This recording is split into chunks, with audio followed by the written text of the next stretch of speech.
Hi, I'm Craig Wilson from Avid. I'm a product evangelist for the broadcast and media enterprise space.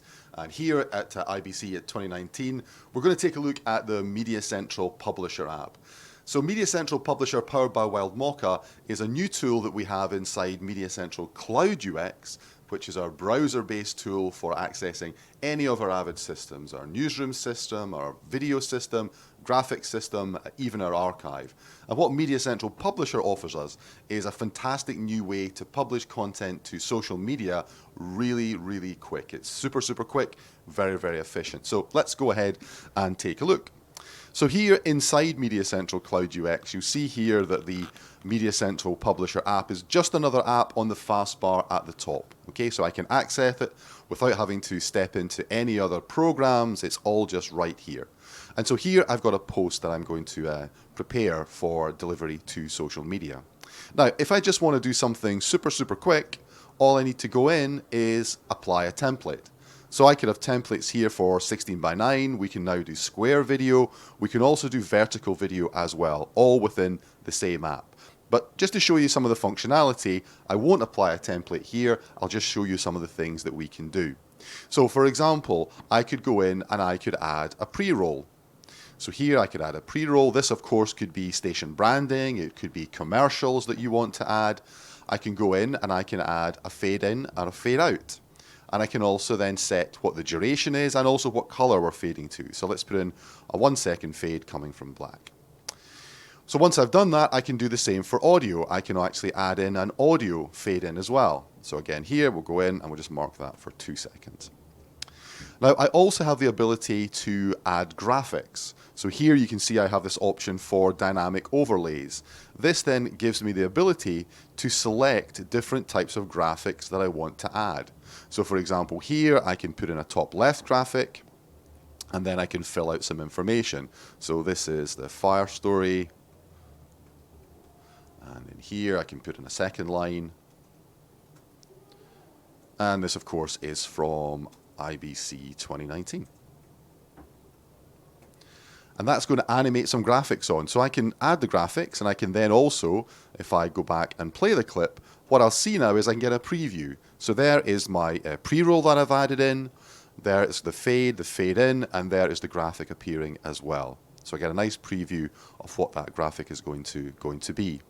But I can do some other things. I can add in static text, so I can do that. And I could also go in and I could add in images. So for example here, I've got this breaking news graphic. So I can go in, I can add it, but more than that, I can resize it. I can position it on the screen. So let's pop it up at the top left-hand side as well. All of these things I can do. Now I mentioned before I could apply a template for square video, vertical video. I can also do that here. So here I could choose to edit in 1:1. For square video, I could also go in, I could choose to edit in 9:16 for vertical video. And I can also choose the area of interest as well. I can focus on a particular area. So for example here, I could keep the firefighter right in the center of frame.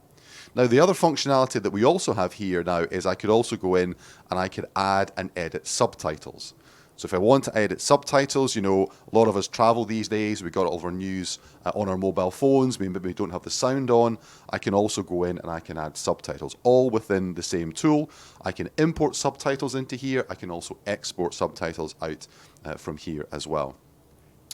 So let's go ahead and take a look at what the post is going to look like. So again, I can just run the preview, and there's the pre-roll, fading into black, and then it's going to come into the video, and there we have the graphics, and now I have my breaking news graphic at the top right hand side as well. Now the other thing I can also do is, of course, I can add a post roll. So maybe I've got a tagline for the show, for example, or again, maybe I've got some sponsorship or some branding that I want to go and add. And again, the same as before, I can go in and I can add the pre-roll, define the time, so this time I'll have 2 seconds, so a post roll, define the time, and again for the audio, I can stick in an audio out. So say for example, we're doing a sports event and I want to fade out the commentary, then that's something else that I can also do as well. Now, a couple of other options that I also have here is I can publish to multiple platforms simultaneously. So for example, I could publish this post to Twitter, to Facebook, to YouTube, to a web CMS system, lots and lots of different destinations. But also I can also tailor content to different platforms. So for example, here, all I want to do is I just want to publish this to Twitter. So I can go in and I can choose where I'm actually publishing to. Now, because I'm publishing this to Twitter, something else that we can do is that we can now thread tweets together. So say, for example, we have a breaking news story. I want to thread tweets together. That's something else that I can also do in here. I can also schedule posts. So say, for example, we have a story, it's under embargo, I want to do it, and publish it tomorrow when the embargo comes out. I can also go ahead and do that because we have the ability to schedule publications directly here as well. But assuming I'm happy with everything, all I need to do at this point is just go ahead and hit publish. And here you see I get a pop-up. Do I really want to publish it? Yes, go ahead. Now what's going to happen now is that our SaaS platform in the cloud is going to render the graphics, it's going to add the pre-roll, it's going to add the post-roll, and once it's done all of that, it's going to publish directly to that site. Now you can set this up so only certain users have the ability to publish. So for example, they can save content rather than actually publishing itself. And then if I look down the bottom of the screen here, you can now see that it tells me that the clip is publishing. Now just to show you a quick preview of what it would look like, I can also select here to see the post on Twitter. And there's the post on Twitter with the pre-roll. It's added in, there's the fade in, and now in this one we have some slightly different graphics. You can see here we can have some meme text that appears as well. So that's just some of the functionality that we have inside MediaCentral Publisher. There is the post roll as well. And that provides a really great opportunity now for social publishing to social media, for getting content out as quickly as possible inside of your MediaCentral system and getting it out to your viewers, your followers, and doing some things in there. But MediaCentral Cloud UX enables a whole range of different workflows. And another workflow that we're enabling and displaying here at IBC is some new functionality we have around logging. So here what I'm going to do is I'm going to go into our Browse app, and you'll see with our Browse app, this is where I can access any of our systems, my newsroom system, my Maestro graphics, my archive system, or my production system. But I can combine apps together. So here what I'm going to do is I'm going to dock the Browse app here at the left-hand side, and I'm going to navigate into a particular folder to go and find some content. So here I've got some European Championships, and I've got some swimming. And so what I can do with this is I can access content here as well. Now, one of the things I'm going to do now is that within here at IBC, we actually have multiple systems that we can connect to. Some of them are running in the cloud, some of them are running locally. And this system I'm going to sign into now is actually running one with our very latest software, including the ability to do multi-site.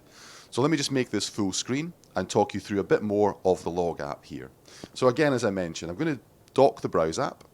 And then in the Browse app, what I'll do is I'm going to bring up the new logging panel.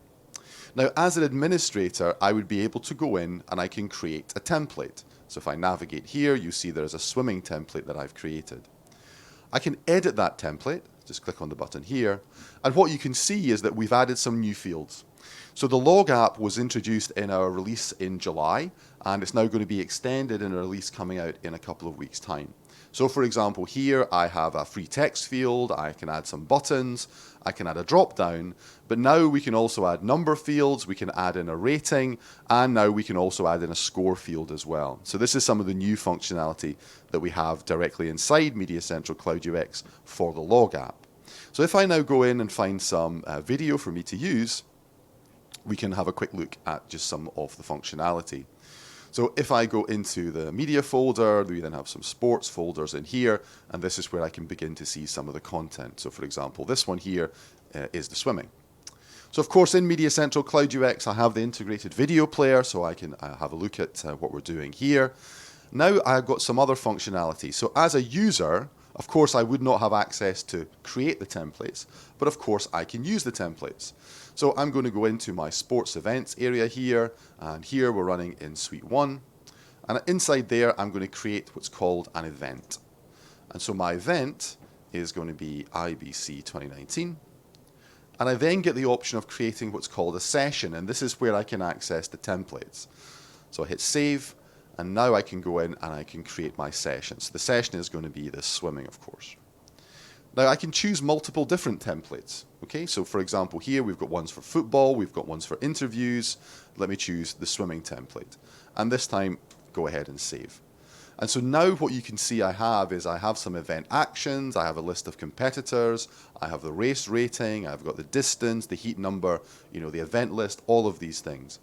But I've still got some flexibility. So say, for example, there's a spelling mistake or we've actually missed out one of the competitors. I can actually go ahead and I can edit the template as well. So let me go in, I'm going to edit the template here because we've forgotten that John is actually taking part in this race as well. So this isn't changing the main template, it's only changing the template that I'm going to be working with. And again, once I'm happy, I can just tick the box here to get going. Then all I need to do is simply drag and drop the feed in. Now this could be a live feed that's coming in to the system. I can also log against a wall clock, so I can do time of day logging as well. But once I've done that, I can begin to set things up. So let's imagine for this swimming event, there are some things that are always going to be the same. So I can add a marker, and so the distance of this race is going to be 100 meters. Now that's not going to change in the course of the race, so I can pin that. So every log I add is going to have that distance. And again, it's a men's event for this particular event, so I'm going to pin that as well. And the same for the heat number. The heat number isn't going to change for the logs that I'm adding here. So this allows me to then set up and create my template and then work with it and automatically add in some of this information without having to constantly go in and add it as well. Now then, once the race actually begins, so I'll just play the clip here, I can then use the controls here to mark in points, add the logs, so it's the end of the race and it's Martin and it's John who's doing it, all of these kind of things. I can then go ahead and mark an out point as well. Now I can control the keyboard using JKNL, I can scrub back and forth to incoming feeds as well.